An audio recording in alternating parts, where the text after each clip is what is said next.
Todo mundo vendo minha tela? Sim? Ótimo. Então Sim. vamos lá. Ontem a gente começou o tema 4 da apostila. O título dessa aula é Integração Global, Produção e Comércio. Mas, para a gente entender essa integração global, essa intensa relação que existem entre os países atualmente, a gente primeiro entendeu o que é o processo de globalização. E aí eu falei para vocês que a gente considera que a globalização, ela começa a partir da terceira revolução industrial, que aconteceu por volta de 1970. Nessa terceira revolução industrial, houve um desenvolvimento intenso dos sistemas de transporte, fazendo com que eles ficassem mais velozes do que em qualquer outro momento da história, principalmente no caso do transporte marítimo, ou seja, de navios, e também do transporte aéreo, e também que eles tivessem mais capacidade de transportar carga e pessoas. No caso, principalmente dos navios, eles começaram a adquirir uma maior capacidade de transportar matérias-primas, mercadorias, e no caso dos aviões, eles conseguiram ter mais capacidade de transportar pessoas. E tudo isso com uma velocidade muito maior, fazendo com que as viagens durassem menos tempo, e por isso, então, gastando menos tempo para se deslocar de um local do mundo para outro. Tá? Além desse desenvolvimento tecnológico, aconteceu bastante desenvolvimento tecnológico na informática. No caso, então, os computadores se desenvolveram bastante, assim como também o desenvolvimento da internet, que foi o que eu chamei de sistema rede ontem, né? Assim como também o desenvolvimento de satélites de comunicação, os cabos de fibra ótica, e tudo isso vai revolucionar os sistemas de telecomunicação. Vai fazer, então, com que as mensagens e informações circulem de forma muito mais intensa pelo mundo, ok? Então, isso vai gerar uma intensa relação entre os países por meio desse constante fluxo de mercadorias, pessoas e também informações. E eu falei para vocês que, além de tudo isso, o capital, ou seja, o dinheiro também vai circular bem rapidamente entre os diferentes países do mundo, pelo uso da informática e pelo uso, então, dos sistemas de telecomunicação, principalmente a internet. Tudo bem? E aí, então, eu falei para vocês que tudo isso vai revolucionar o modo de produção das indústrias, porque as indústrias que já vinham saindo do seu país sede, instalando filiais em diferentes áreas do mundo, para explorar, né, a mão de obra mais barata, a matéria-prima mais barata, as fontes de energia mais baratas, assim como as flexibilizações de leis trabalhistas e ambientais, né, então isso já vinha acontecendo pela atuação das multinacionais. A partir do momento que ocorrem essas inovações tecnológicas nos setores de transporte e de comunicação, isso faz com que essas empresas atuem no número maior de países. Então, elas vão continuar abrindo filiais em diferentes áreas do mundo, só que agora num número maior, porque elas vão fragmentar a produção a nível mundial, onde cada uma das filiais dessas empresas vão produzir apenas uma parte do produto, uma parte da mercadoria. E aí eu falei para vocês que essas várias partes, né, de uma mesma mercadoria, depois vão ser unidas e vão ser finalizadas, como melhor dizendo, o produto vai ser finalizado e vai ser exportado para o mercado mundial, ou seja, para a maior quantidade de países possíveis. E eu falei para vocês que tudo isso aconteceu porque, como ficou muito rápido, né, deslocar mercadorias, matérias-primas ou partes de mercadorias de uma área para outra, né, isso acabou barateando o custo de produção. Assim como também ficou fácil a comunicação entre essas várias filiais, tudo isso, né, para explorar o que de mais barato os diferentes lugares do mundo oferecem, mesmo com essas viagens acontecendo, como as viagens são rápidas e transportam grande quantidade numa única viagem, isso tudo diminuiu o custo de produção. E é por isso que as empresas passaram a produzir dessa maneira. Então, isso é o que a gente chama de processo de globalização, que a evolução dos sistemas de transporte e comunicação fizeram com que haja, né, houvesse e haja ainda um intenso fluxo de mercadorias, partes de mercadorias ou mercadorias completas, também como informações, capitais é dinheiro e pessoas pelo mundo todo, certo? E aí eu falei para vocês que isso vai, inclusive, influenciar no nosso modo de vida. Porque essa maior integração entre os países do mundo, essa maior relação entre os países do mundo, vai fazer, então, com que isso acabe influenciando no nosso modo de vida, na nossa cultura, naquilo que a gente consome enquanto músicas, filmes, séries, alimentos, roupas, e assim por diante. Então, tudo isso vai influenciar tanto no âmbito econômico, ou seja, o processo de globalização vai influenciar no âmbito econômico, como eu acabei de explicar para vocês, por meio desse intenso fluxo de partes de mercadorias ou de mercadorias, assim como de dinheiro, de capitais pelo mundo todo, e também socialmente falando, porque socialmente, pensando do ponto de vista que isso vai integrar mais as pessoas do mundo todo, de diferentes áreas do mundo, as pessoas vão conseguir se comunicar mais facilmente, em tempo real, em diferentes lugares do mundo, vão gastar menos tempo para se deslocar, e isso tudo vai influenciar também na nossa cultura, na maneira como a gente se expressa no mundo, que é por meio, então, das roupas, dos alimentos, do entretenimento, que são filmes, séries, livros. Se vocês observarem, até o nosso idioma tem mudado nos últimos anos, né? Por exemplo, há uns anos atrás, a Unicamp, que é um vestibular super famoso aqui no Brasil, vocês devem saber, ela cobrou uma questão falando do quanto a gente é influenciado por palavras estrangeiras atualmente. Então, por exemplo, linkar, né? A gente tem criado palavras que têm, na verdade, origem em outros idiomas e principalmente o inglês. Então, eu dei um exemplo, mas várias outras palavras. Tem gente, inclusive, se vocês observarem, eu assisto muitas lives. Eu confesso que, né, como eu fico aqui em casa, quando eu estou no meu momento de descanso, eu ouço lives de assuntos que me interessam. Em vários momentos, em falas de pessoas, a gente observa que ela está falando em português e, de repente, ela solta palavras que são estrangeiras, né, principalmente de inglês. E são termos que a gente já domina. Então, para a gente ver o quanto isso influencia até na nossa linguagem, né? E tudo isso é fruto do processo de globalização que a gente vivencia atualmente.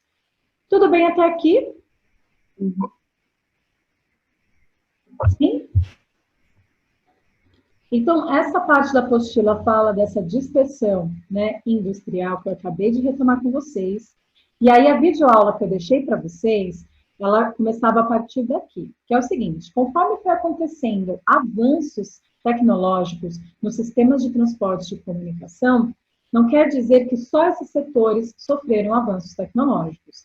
Também tiveram avanços tecnológicos os setores de automação e da robótica. E aí, a automação e robótica é o seguinte: começaram a surgir maquinários com robôs e robôs que imitam movimentos humanos. Ou seja, então a gente começou a ter, a partir dos anos 70, né, máquinas que vão ter aqueles braços mecânicos. Então, que as máquinas vão ter como se fossem braços humanos, mas claro que elas vão ter, né, esse movimento do braço uma velocidade muito maior. E eu estou dando um exemplo porque isso tudo vai acabar afetando na produção. Ou seja, por meio desses avanços tecnológicos, né, por meio da robótica e da automação, que as máquinas vão ficar cada vez mais velozes, né, e inclusive vão ser aprimoradas, vão conseguir fazer gestos e movimentos que antes só o ser humano conseguia fazer e com uma velocidade muito maior, tudo isso vai gerar um aumento na produção de mercadorias. Então, as empresas passarão para produzir, por conta desses avanços tecnológicos, cada vez mais. E conforme isso for acontecendo, isso vai substituir o uso de mão de obra humana. Porque o que os donos dos meios de produção, o que os donos das indústrias vão pensar? Bom, as máquinas são caras, mas eu compro a máquina uma única vez. E aí eu posso usá-la por um longo período, e fora que ela, pelo fato de ter uma velocidade mais alta, produz muito mais do que um ser humano. Então, as pessoas começam a demitir, por conta desses avanços tecnológicos, o ser humano, e começam, então, a substituir o uso de mão de obra humana pela máquina. E isso vai começar a gerar desemprego. Então, essas pessoas que trabalhavam principalmente em fábricas, né, os operários, que a gente chama, eles começam a ser substituídos por máquinas de forma intensa a partir dos anos 70, e isso vai gerando um desemprego, e um desemprego que tem nome específico, que é o desemprego estrutural. O desemprego estrutural é aquele que vai acontecer por conta dos avanços tecnológicos. Toda vez que ocorrem avanços tecnológicos, vários seres humanos que desempenhavam funções começam a ser substituídos por essas tecnologias. E isso vai fazer com que esses seres humanos fiquem desempregados. Esse desemprego gerado pelos avanços tecnológicos é conhecido como desemprego estrutural. E, na verdade, não é que isso só aconteceu nos anos 70. Isso sempre aconteceu desde a primeira Revolução Industrial e isso só se intensifica cada vez mais. E aí eu vou dar um exemplo para vocês. Vocês já devem ter visto que em alguns lugares não existe mais caixa de mercado, né? Na verdade, você vai lá, você passa suas mercadorias, você paga e vai embora. E essa pessoa que trabalhava com isso antes, ela passa a ficar desempregada, né? Assim como também, antigamente, isso não é do tempo de vocês, nem é do meu tempo direito também. Mas antigamente, para as pessoas terem dinheiro, sacarem dinheiro do banco, elas tinham que ir lá no banco, ir na boca do caixa, falar com o funcionário do banco e sacar dinheiro. Hoje você tem uma máquina para isso. Você tem caixa eletrônico. E essas pessoas que trabalhavam com isso perderam seus trabalhos. Assim como também a gente já tem carros, né? Eu acho que eu já até cheguei a comentar sobre isso com vocês na sala. A gente já tem carros que não precisam mais de seres humanos dirigindo. E a questão de tempo, então, para esses carros chegarem no mercado em larga escala. E aí, então, quem trabalha atualmente com Uber, possivelmente vai ficar sem emprego. Porque a Uber vai acabar com o tempo substituindo, eu falo a Uber, mas poderia ser Cabify, enfim, outras empresas que trabalham com isso, que vão acabar substituindo, então, o Uber, né, o ser humano que atualmente dirige para prestar esse serviço, por carros que fazem esses trajetos sozinhos, né? Porque com isso economiza, diminui, na verdade, o custo que pagaria-se em forma de salário, que se pagaria em forma de salário, melhor dizendo. Então, tudo isso vai substituindo o uso de mão de obra humana e vai gerando esse desemprego que é estrutural, né? E cada vez mais, se vocês prestarem atenção no nosso dia a dia, isso vai acontecendo conforme ocorrem os avanços tecnológicos. Tudo bem? Bom, além desse desemprego, existe também o desemprego conjuntural. E esse está muito relacionado, por exemplo, com o que a gente tem vivido atualmente, que é o desemprego que vai surgir em contextos de crise econômica.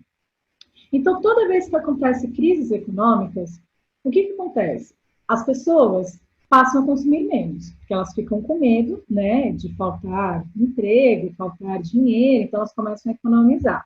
Se as pessoas consomem menos, as empresas passam a vender menos. Se as empresas passam a vender menos, elas passam a produzir menos. Se elas passam a produzir menos, essas pessoas não precisam mais de tantos funcionários para atender uma demanda, para atender a demanda que eles tinham anteriormente. Então, essa empresa demite parte dos seus funcionários.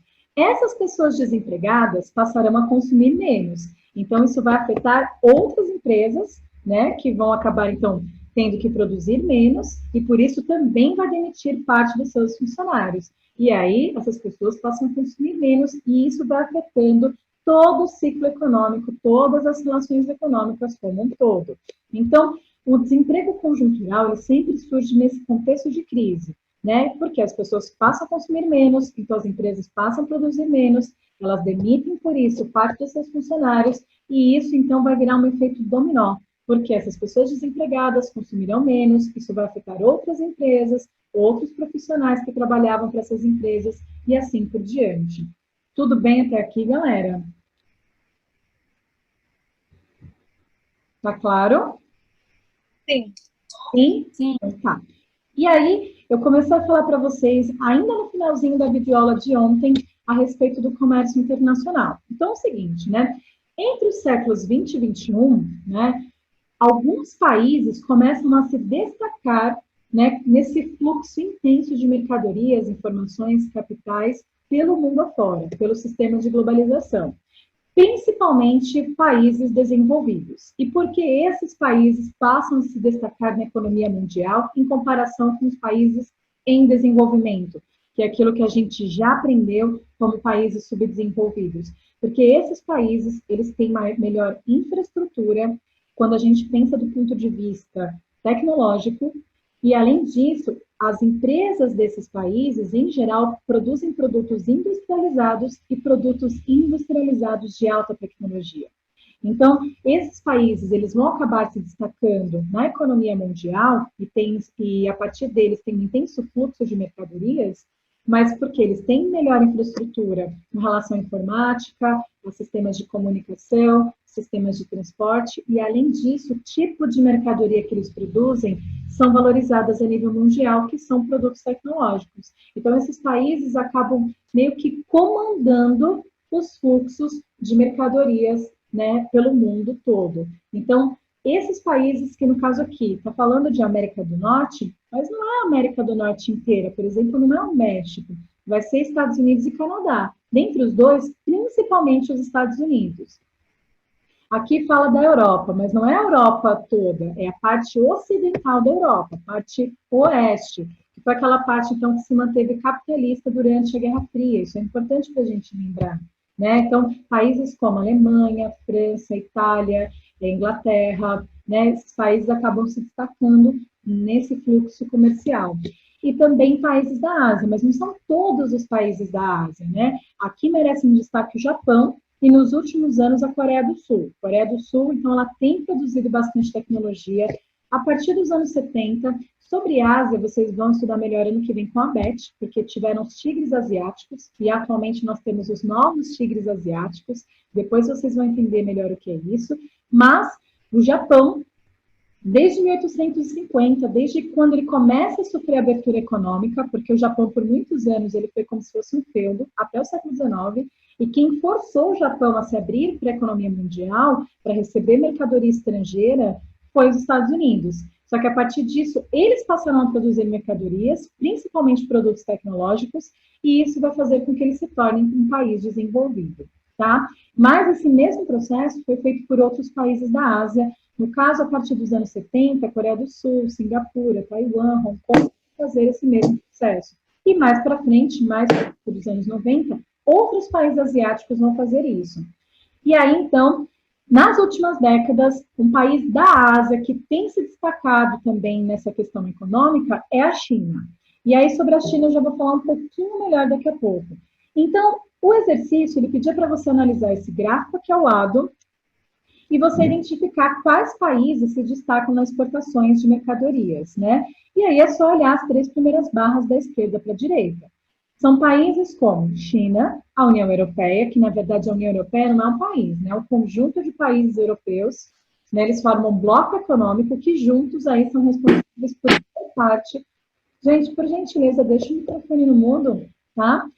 Então, vamos lá. É um conjunto de países que juntos formam um bloco econômico e que são responsáveis aí pela exportação de um grande número de mercadorias pelo mundo. E também os Estados Unidos. Então, a resposta desse exercício é China, exceto Hong Kong, como está bem escrito aqui, né? Hong Kong tem um caso à parte, sobre isso vocês vão estudar melhor a partir do ano que vem.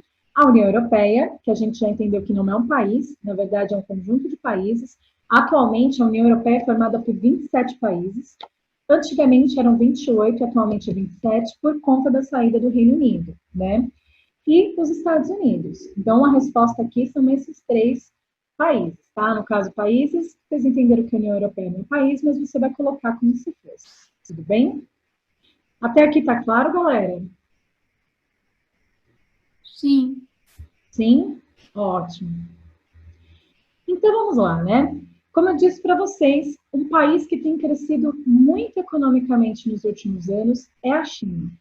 E a China, eu já tinha meio um pouco comentado com vocês a história dela, eu vou fazer um breve recordar a viver para a gente entender como que a China consegue se destacar na economia mundial. O que aconteceu ao longo do seu processo histórico para que isso acontecesse? Bom, a China, até 1975, ela ficou sob o domínio do Mao Tse-tung. O Mao Tse-tung foi aquele que, em 49, na verdade, em 1949, ele vai instituir a Revolução Socialista na China. Então, ele vai instituir o socialismo na China, ele vai ficar no poder junto com o Partido Comunista Chinês por muitos anos, e em 75 Mao morre. E aí o que acontece? A partir do momento que o Mao Tse-tung morre, o Partido Comunista Chinês vai escolher um outro dirigente para poder administrar o país. E quem vai ser escolhido vai ser o Deng Xiaoping. O Deng Xiaoping, ele tinha muito a ideia de que a China deveria se industrializar e de que deveria investir em desenvolvimento industrial e tecnológico. Tanto é que ele vai abrir toda a parte leste do país para atrair empresas estrangeiras, né? Empresas estadunidenses, japonesas, europeias. E por quê? Porque isso faria com que o país passasse pelo processo de industrialização. Essas empresas levariam tecnologia para a China e, a partir do contato com essa tecnologia, a China conseguiria, então, investir em produção própria de tecnologia. E foi exatamente isso que eles fizeram. Então, por muitos anos, eles abrigaram, eles ainda têm, na verdade, né, várias filiais de empresas transnacionais, e junto com esse contexto, eles acabaram tendo contato com a tecnologia que era trazida por essas empresas e passaram a produzir as suas próprias tecnologias. Bom, e com base nisso, então, a China vai começar a ser uma grande exportadora de mercadorias pelo mundo todo. Então, a China vai começar a produzir mercadorias para exportação, principalmente produtos industrializados de baixa tecnologia. Isso inicialmente.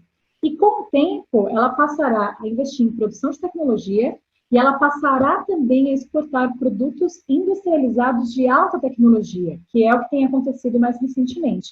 Então, atualmente, a China é um grande exportador de produtos industrializados, tanto de baixa tecnologia quanto de alta tecnologia. Como, por exemplo, é cada vez mais comum a gente ver marcas de celulares, marcas de computadores, notebooks, né, de tablets no mercado mundial. E são marcas chinesas. Né, para a gente ver, então, que isso tem acontecido nos últimos anos. Tudo bem? Além disso, a China também tem investido em vários projetos, assim como também tem feito vários investimentos econômicos em outros sentidos em outros países do mundo. Como assim? O que a China também tem feito no mundo todo, além de exportar uma grande quantidade de mercadorias, ela também tem investido em projetos de construção civil em outros países. Além de investir nesses projetos, ela também tem investido na extração de minerais metálicos, de fontes de energia, como é o caso do petróleo, carvão mineral, do gás natural, investido em áreas de terras para a produção de alimentos em outros países. Então, tudo isso ela tem feito também nos últimos anos. Esses investimentos em obras e extração de recursos naturais e produção de alimentos, ela tem feito principalmente no continente africano e na América Latina. Na América Latina, em áreas da América Central e também aqui na própria América do Sul. Por exemplo, aqui no Brasil, a gente tem alguns investimentos chineses. Então, a gente tem investimento chinês para extração de minerais metálicos, como minério de ferro, minério de alumínio, cobre e assim por diante. Assim como também tem vários investidores chineses que já têm grandes latifúndios para a produção de alimentos, como, por exemplo, soja, assim como também vários latifúndios para a criação de gado, então, ou seja, para a exportação de carne, né, e também tem investido em grandes obras. Né? Então, tudo isso também tem recebido investimento chinês, o que tem feito com que a China se destacasse na economia mundial nas últimas décadas. Galera, tudo bem até aqui? Sim. Sim? Ótimo. E aí, então, agora, a gente vai falar um pouquinho a respeito dos BRICS. Então, além da China, nos últimos anos, e quando eu falo os últimos anos, na verdade, seriam as últimas décadas, alguns países, eles têm apresentado um grande crescimento econômico. Então, eles têm se destacado na economia mundial. E esses países são 5 países, que juntos formam os BRICS. E, na verdade, por que o termo BRICS? O BRICS, na verdade, é uma junção da primeira letra do nome de cada um desses países. Né? Então, no caso, B de Brasil, o R de Rússia, o I de Índia, o C de China e, no caso do S, da África do Sul, que é South África, né? E aí, então, juntos, formam BRICS. Né? Esse termo ele foi criado por um economista inglês em 2010. Né, porque assim fica mais fácil, então, se referir e entender quais países, né, dentre os países em desenvolvimento, têm apresentado um grande crescimento econômico e industrial nas últimas décadas e, por isso, tem aumentado a exportação de mercadorias pelo mundo afora. Né? Então, isso tem acontecido com esses 5 países nos últimos anos. Na verdade, inicialmente, os BRICS eram só BRIC. Era Brasil, Rússia, Índia e China. Né? Isso em 2009. Então, é o seguinte... Onde que os BRICS surgiram? Se vocês prestarem atenção nos jornais, de tempos em tempos, os países do mundo todo, eles se encontram para falar sobre a questão da economia e sobre outras questões importantes, como preservação do meio ambiente, como a questão do aquecimento global e assim por diante. Bom, em um desses encontros promovidos pela ONU, que é a Organização das Nações Unidas, esses 4 países, eles fizeram uma reunião à parte. Então, eles entenderam que eles eram economias que estavam em crescimento e aí eles pensaram em estabelecer relações econômicas mais próximas entre eles. Então, favorecer exportações e importações entre eles.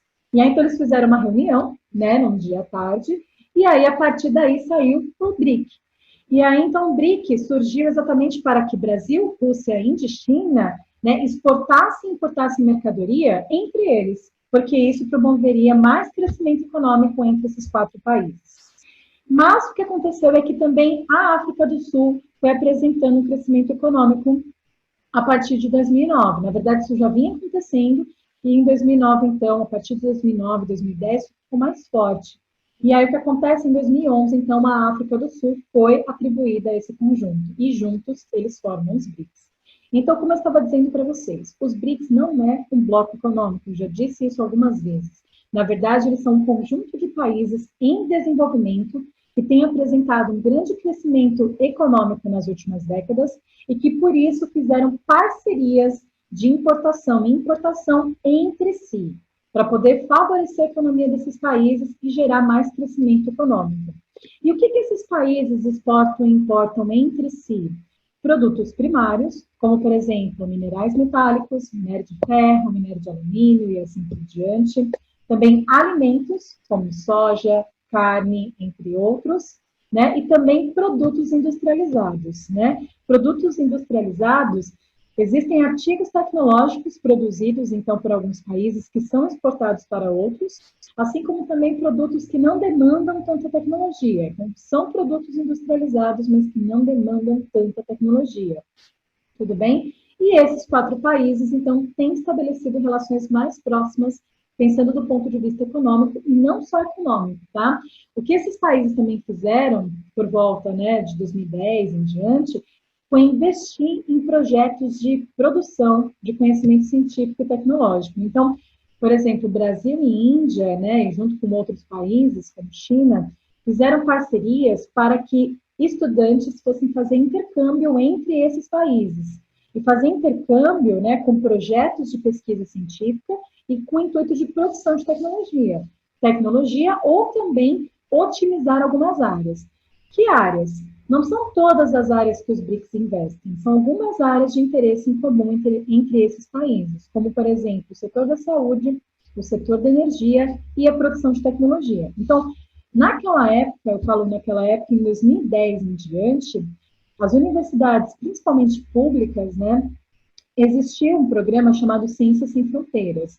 E o Ciências Sem Fronteiras era exatamente para que pessoas que estudam ciência aqui no Brasil fossem para outros países, e principalmente países dos BRICS, para ir lá aprender a tecnologia que eles tinham e também trazer essas tecnologias de volta para o país. Assim como o contrário também acontecia. Então, pessoas desses países vinham para cá para aprender a tecnologia e depois voltavam para os seus países, levando todo esse conhecimento. E claro que para você pleitear, né, esse tipo de bolsa, porque era uma bolsa concedida pelo governo, por fomento do governo, você tinha que ter um projeto numa dessas áreas, que eram as áreas de interesses nos BRICS.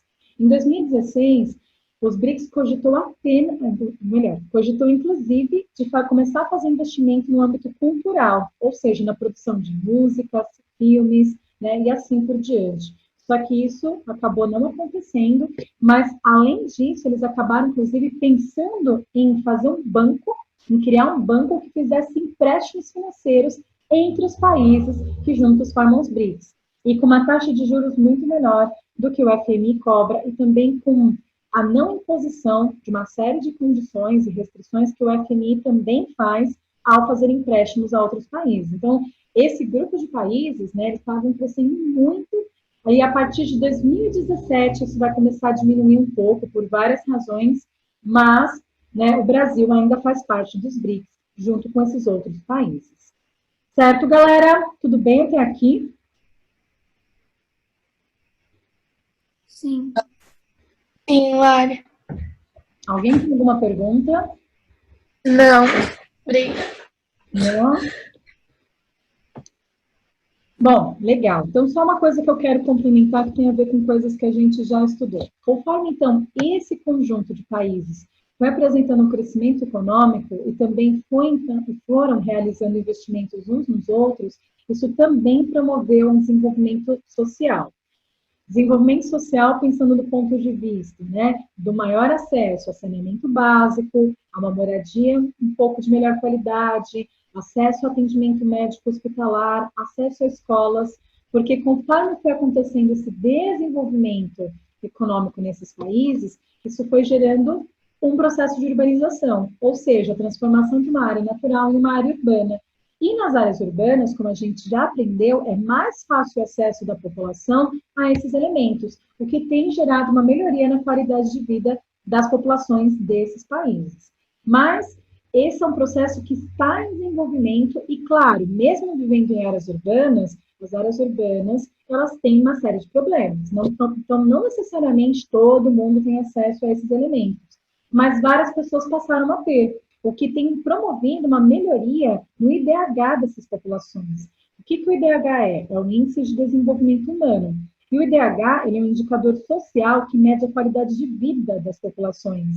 E conforme, então, a população desses países, por conta desse crescimento econômico nas últimas décadas, passaram a ter acesso ao melhor atendimento médico hospitalar, a saneamento básico, acesso à educação e também a uma maior renda, né?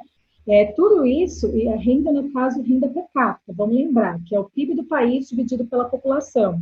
Claro que a gente já falou que isso não mostra a desigualdade social, que existe, a diferença salarial, mas aumentou. E por conta de tudo isso, esses países têm apresentado uma melhora no IDH e na qualidade de vida das suas populações. Tudo bem, galera?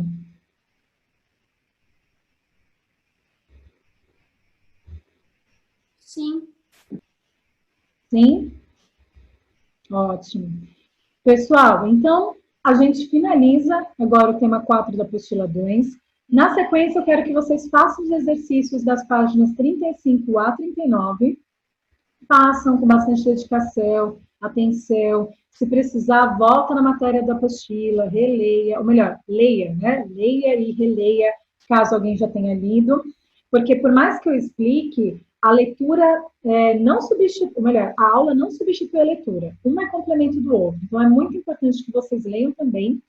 E aí, depois vocês façam os exercícios e na segunda-feira que vem a gente comenta sobre eles aqui. E qual é a página, Lari? Exercícios das páginas 34 a 39. Então, eu vou colocar aqui, tá?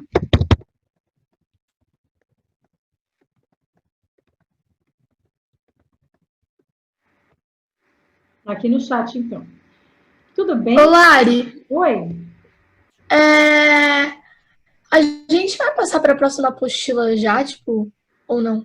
Sim, depois que eu corrigir, dar uma comentada, na verdade, em todos esses exercícios, eu já vou começar a 3. Ah, ok. Tá bom? Tudo bem, galera? Então, só reforçando, são vários exercícios?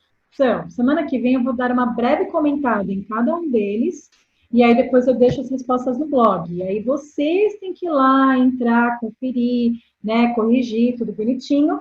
Só que na aula de terça-feira que vem, já saibam que eu vou começar a apostila 3, que fala sobre América. Tudo bem, galera?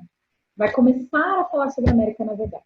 Né? A gente primeiro vai começar a estudar os tipos de regionalização da América, por exemplo, o que é a América do Norte, Central e Sul, América Latina e Anglo-Saxônica, por que é incorreto a gente falar que os Estados Unidos é América do Norte, porque, na verdade, existem outros 2 países que fazem parte da América do Norte. E eu estou falando isso porque, se vocês prestarem atenção, ó, eu assisto muito jornal, leio. Muitas pessoas usam o termo norte-americanos com relação aos Estados Unidos. Está correto? Não. E a gente vai aprender o porquê, né? O termo correto é estadunidense. E aí eu dei uma comentada sobre isso com vocês ontem, né? Porque Canadá e México também fazem parte daquilo que a gente chama de América do Norte. Mas muitas vezes a América do Norte é usado como sinônimo dos Estados Unidos, o que não está correto, porque não contempla esses 2 países que fazem parte dessa, ou melhor, que também fazem parte dessa área do continente americano. Tudo bem? Mas isso eu explico melhor depois, na semana que vem. É que eu adoro a América. Melhor, eu adoro geografia, né? Então, eu sou suspeita por lá. Certo, galera? Vocês têm alguma dúvida? Tanto dessa aula quanto das aulas anteriores? Algo não ficou claro? Ah, tem uma coisa que eu queria comentar com vocês. Na semana passada, no tema 3, teve um exercício que eu não comentei com vocês, que é sobre pesquisa e desenvolvimento. Tá? Eu vou comentar então rapidinho agora, mas, de toda forma, eu deixei a resposta lá no blog. Eu não sei se vocês chegaram a ver. Então, eu deixei a resposta lá bonitinho, mas, de toda forma, eu vou voltar rapidamente, só para a gente comentar a respeito dele, tá?